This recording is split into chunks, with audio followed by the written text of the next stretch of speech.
Bonjour à tous, aujourd'hui on se retrouve pour le débrief d'une nouvelle série médicale. J'ai déjà fait Grey's Anatomy, Dr House, The Good Doctor. Franchement, ça vous a plu et aujourd'hui j'avais envie de revenir sur une série phare, voilà, du domaine médical, Scrubs. Et franchement, Scrubs, c'est une série que j'ai vue au tout début des études de médecine et c'est quelque chose qui m'a vraiment motivé. Maintenant, on va la regarder une fois les études de médecine finies, une fois le fait d'être docteur déjà depuis un bon petit moment, même si je suis pas si vieux que ça.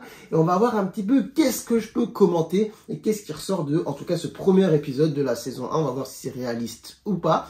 Écoutez, on va regarder avec du recul et on va commenter. Je précise pour ceux qui ne me connaissent pas, je suis le docteur Walid Mekedem, donc oui, je suis médecin. Et sur ce format, j'analyse parfois des séries médicales et je les commente. Si ça vous plaît, n'hésitez pas à vous abonner. Et sur ce, on commence directement. Je mets les écouteurs et on va commenter ce premier épisode. Aujourd'hui, c'est pas un jour ordinaire. C'est mon premier jour. Je suis le meilleur.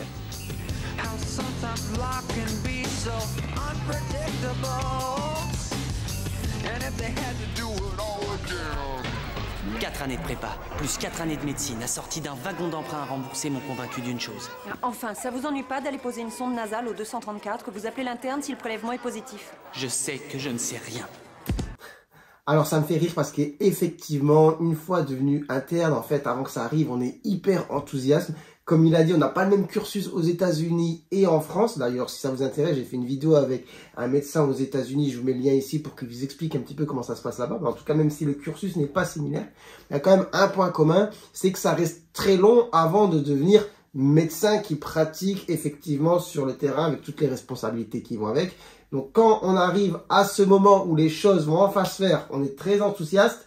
Mais une fois arrivé sur le terrain, c'est un peu cette sensation de vide où on a l'impression finalement de ne rien savoir. Et autour de nous, on voit cette cohue, toutes ces choses qui bougent à droite, à gauche. On dit, ça va être compliqué. J'ai fait médecine parce que je voulais aider les gens. Mais la réunion d'accueil hier n'était pas vraiment axée sur les soins aux malades. L'hôpital ne veut pas risquer de poursuite. Être poursuivi en justice n'est pas une bonne chose. Eh, Turk. Ouais, c'est moi. Alors ça c'est marrant parce que vraiment pour le coup c'est la même chose, enfin pas forcément sur le topo, mais quand vous arrivez justement sur ce premier jour à l'hôpital en tant qu'interne, vous faites des films de dingue sur ce qui va se passer, mais la première chose qui arrive c'est qu'en fait tous les internes de l'hôpital sont réunis pour une journée d'information sur le fonctionnement de l'hôpital, sur pas mal de choses, etc. Donc vous vous retrouvez pendant une journée dans une salle à écouter du blabla ou alors à apprendre à gérer les outils informatiques de l'hôpital et ça ressemble vraiment à ce genre de situation. Donc c'est assez marrant de le voir ici dans cette série américaine. Elliot Reed, John Dorian, parfait. 1. Je suis l'interne du service Dr Jeffrey Steinman. Pas Jeff. 2. Voici vos manuels. Avec certaines personnes, on sait tout de suite à qui on a affaire. Je suis dur. Je suis dur. Je suis dur. Je suis épouvantablement tatillon et dur. Ouais. Alors bah une fois de plus, franchement très réaliste. C'est marrant parce que du coup cette série ça fait longtemps que je l'avais vue. Là je la regarde et je me dis mais en fait franchement pour le coup ça colle vraiment à la réalité, en tout cas sur le côté un petit peu ressenti des choses du côté de l'interne.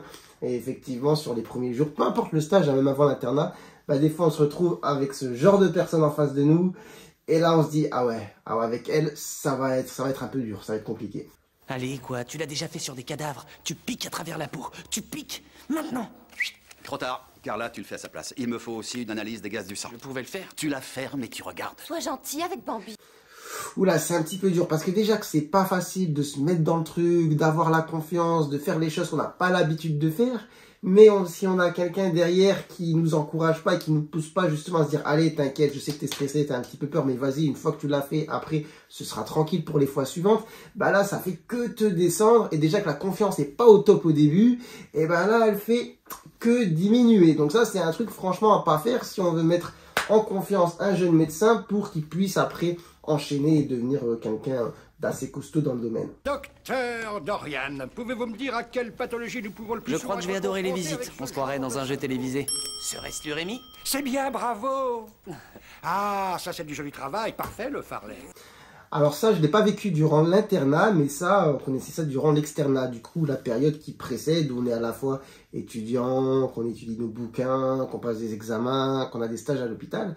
Et quand on est jeune externe, souvent quand on est dans les services, surtout hospitalo-universitaires, eh bien souvent il y a cette visite du matin, parfois avec le professeur, où on est plusieurs à entrer dans une chambre et où des fois justement le professeur vous interroge. Et je me souviens d'un service de dermatologie dans lequel j'avais ce genre de visite.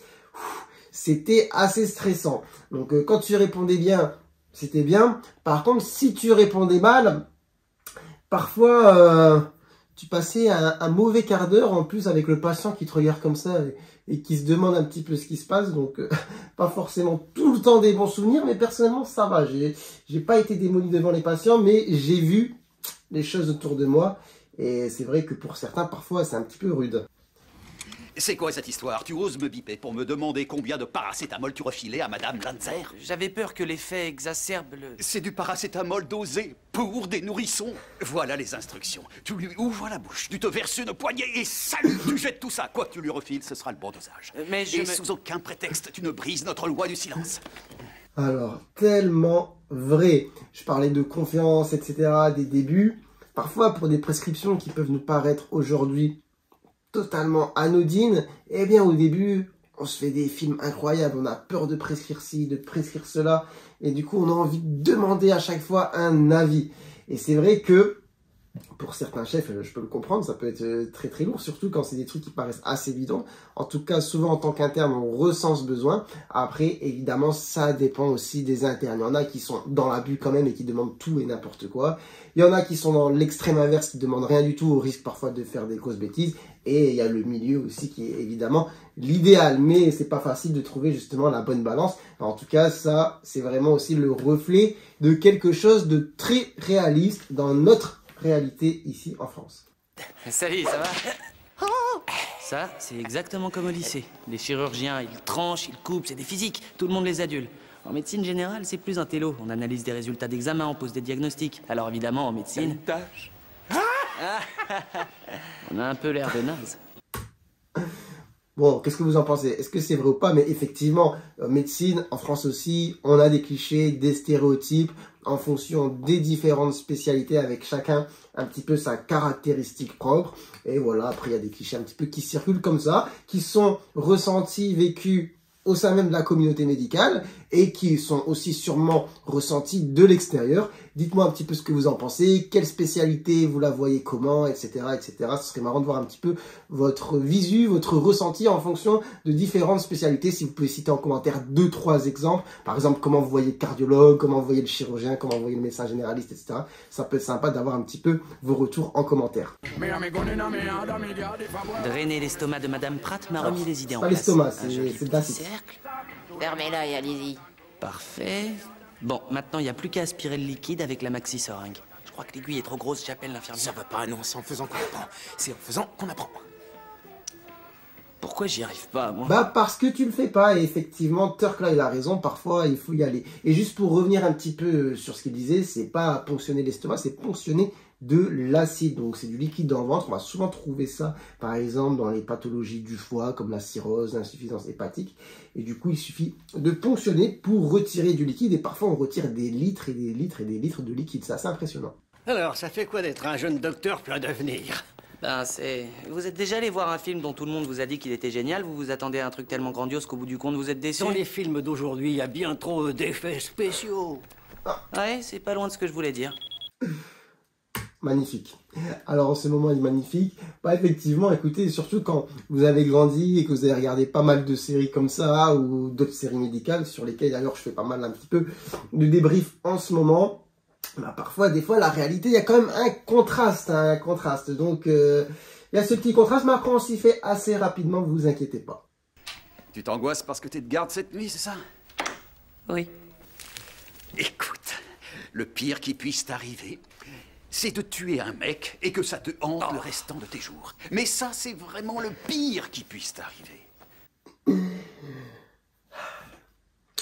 Effectivement, ce serait très difficile à encaisser. Et là, donc, JD va faire sa première garde, donc assurer 24 heures à l'hôpital, le jour, la nuit, dans la foulée. Être un petit peu le gars qui reçoit les appels, qui fait les entrées aux urgences, etc.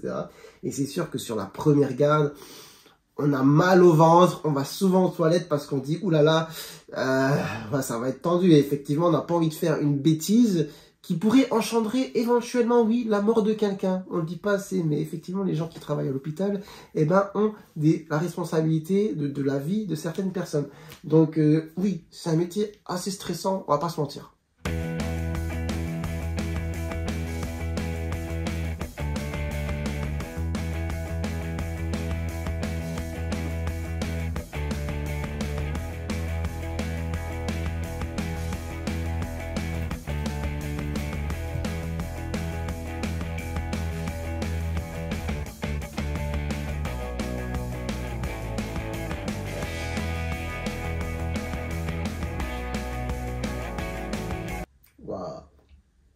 Je suis assez nostalgique quand je vois ça, pas forcément dans le bon sens, hein, mais si dans le bon sens quand même. Mais c'est vrai que une garde, c'est dur. Franchement, c'est dur, très intense. Et vous voyez, la séquence commence par le fait que d'un seul coup, il se retrouve dans le bain des urgences, où il y a finalement ce monde incroyable. Et vous savez que la nuit ne fait que commencer et que ça va être assez long. Il va falloir gérer tout ça et vider un petit peu les urgences jusqu'au matin, gérer toutes les situations. Après, vous voyez, tout s'enchaîne, les différents soins. On voit un moment, il mange dans le plateau de quelqu'un parce que, effectivement, vous trouvez parfois même pas le temps de manger. Et les heures s'enchaînent. Vous êtes là depuis le matin quand même. Et au bout d'un moment, vous vous retrouvez dans la situation là, de la scène finale où vous essayez de faire le vide et autour de vous, vous avez l'impression que la Terre tourne à une vitesse incroyable. Donc franchement, c'est très très rude, mais cette séquence est ultra réaliste. Heure du décès, 2 h du matin. Tout ce que je voulais, c'était aider les gens. Le plus difficile, c'est la vitesse à laquelle il faut passer à autre chose. Ne vous inquiétez pas, tout va bien se passer. Effectivement, comme je l'ai dit, moment très difficile, on fait énormément de choses et parfois il y a des choses graves comme un décès, voilà, qui arrive. Et du coup, un décès, c'est pas rien, c'est quelque chose de rude. Mais en fait, le temps s'arrête pas, hein. Il faut continuer. Vous avez vu tout le monde qui avait en salle d'attente. Donc parfois, voilà, on est sur une situation très difficile, que ce soit un décès ou quelque chose d'autre. Et après, bah, il faut enchaîner. Là, il va, par exemple, je sais pas, dans une salle d'IRM, rassurer quelqu'un, je ne sais pas, faire des examens. Ça continue. Et ça, c'est quelque chose qui est très rude. Et c'est pour ça qu'au matin, en général, quand vous finissez une garde, mais vous êtes lessivé. Non, mais je me souviens, quand je sors d'une garde, vous êtes dans un état, mais un état, en fait, second. Donc, quand vous rentrez chez vous, vous êtes un peu en état de... Oh, de stupeur, quoi. Vous avez juste envie de passer sous la douche, manger, dormir. Je suis un abruti. Même maintenant que je vais rentrer chez moi, quelque part dans ma tête, je sais que l'hôpital sera toujours là, grouillant et bouillonnant. Bambi, file tant que tu le peux encore. Eh ouais. Et ça, effectivement, quand la garde se termine, il faut pas traîner. Parce que pour peu que, justement, il y ait un petit truc qu'on vous demande de faire rapidement, ça peut durer 1 heure de plus. Donc là, écoute, il faut partir et il faut rentrer chez toi. Bon, c'est terminé pour aujourd'hui et franchement, c'est super. C'était super, c'est un super bon moment parce que pour le coup, Scrubs, c'est vraiment une des séries que j'ai regardées étant plus jeune. Et je me souviens, je pense, la première fois que j'ai vu les premiers épisodes, c'est quand je venais d'avoir ma première année. Et ça me donnait tellement envie de continuer, etc. Et pour le coup, maintenant, je revois par exemple cet épisode avec le recul. J'ai terminé, j'ai été interne, etc. Et je me dis, mais vraiment, ils ont su, comment dire, bien refléter en fait ce qu'on ressent, mais de l'intérieur en tant que personne. C'est-à-dire qu'il y a les autres séries médicales.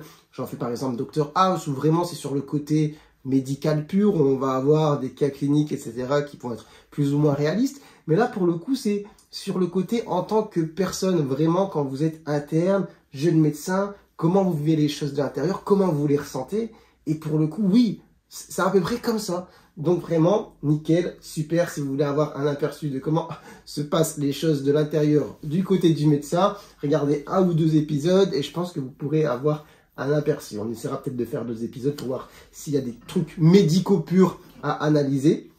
Mais en tout cas, c'était hyper intéressant, hyper cool. J'espère que cette vidéo vous aura plu. Si c'est le cas, n'oubliez pas de la liker et de vous abonner à la chaîne. Et dites-moi en commentaire si vous souhaitez que je débriefe d'autres séries médicales en vidéo. Et sur ce, moi je vous dis, je l'espère, à très bientôt pour de nouvelles vidéos. Allez, ciao ciao.